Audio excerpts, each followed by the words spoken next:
Hello, everyone. This is Debbie Pease with Family Heritage Alliance. We have been blessed to be hosting Katy Faust from Them Before Us. So, Katy, what have you been doing while you were in Pier? Well, Them Before Us is all about putting them, the children, before us, the adults, in every matter of marriage and family. So the issue I've been talking with your reps and senators about this week has been surrogacy. And that is something that a lot of people don't really know a lot about, right? And so we've been having a lot of conversations. We met with probably close to 25 of your elected policymakers to talk about why surrogacy, especially why surrogacy is not pro-life. And, you know, I think many of them have been really stunned to find out that only 7% of babies created in laboratories, which is a precursor for all surrogacy contracts, only 7% will be born alive. Unfortunately, embryos that are created for the surrogacy process are often treated as disposable commodities. And we see that and that very few of these children will be born alive. So we've had those conversations, and we've also talked a lot about how this commodifies children, that this puts a price tag on children's lives, and we do have some children who have been created through these technologies who feel strongly and disturbed that money changed hands over their conception. And sometimes that's only $700 for a sperm donor. So you can imagine that kids who are created through processes that are in the six figures really do feel like they've been bought and sold. Yeah. And so some people like to compare surrogacy to adoption. Can you explain how those are different? Yes, I used to work at the largest Chinese adoption agency in the world. I'm an adoptive mom, I am pro-life, and I'm pro-adoption. But what we've done through adoption is we have always enshrined the best interest of the child through the adoption process. And so you can see all of the different requirements that adoptive parents have to go through are always in service to the best interest of the child. Now, what I call big fertility, right? Because the fertility industry is not an adoption agency. This is not a gentle nonprofit organization. This is a for-profit business. Nowhere in commercial surrogacy contracts or legislation do they ever talk about the best interest of the child. The child is not the primary concern. It is what adults want that is the primary concern.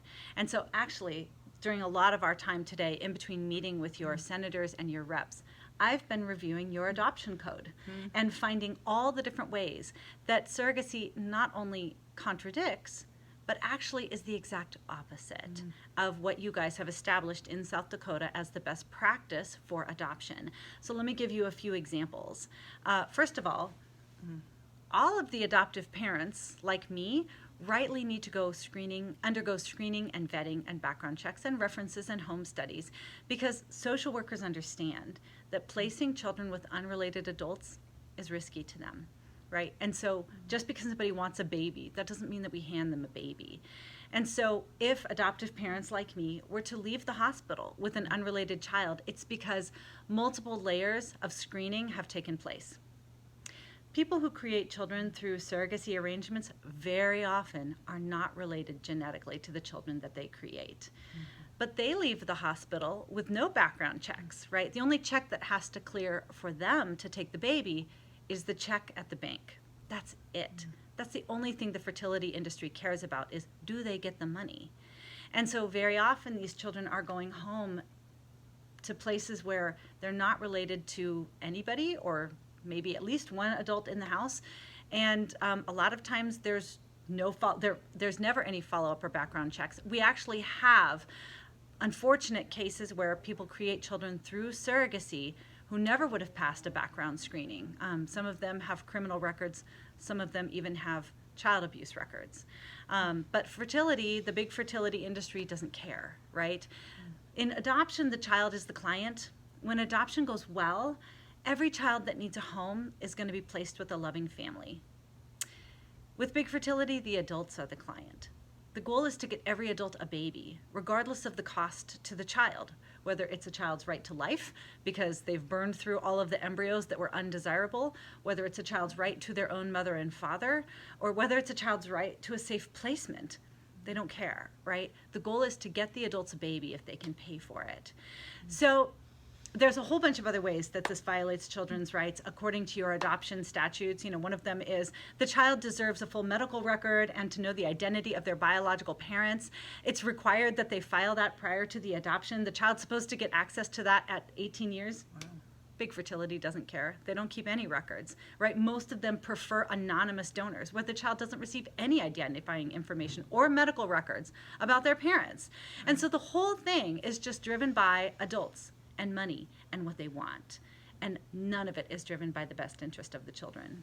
Wow, Katy, it has just been incredible having you here today and bringing this new perspective about the child's rights to this issue. Because we've heard many times about, the human trafficking aspect of it and stuff, and the problem for the surrogate mothers. But this has opened the eyes of a lot of legislators, so we're just so grateful for you. And it's been a pleasure to get to meet you and learn from you. Thanks. Well, you guys have a great state here, and I want you to lead the way in being the most child-friendly state in the nation, and opposing surrogacy is a big part of that. Amen. Well, thank you all. We'll see you next week.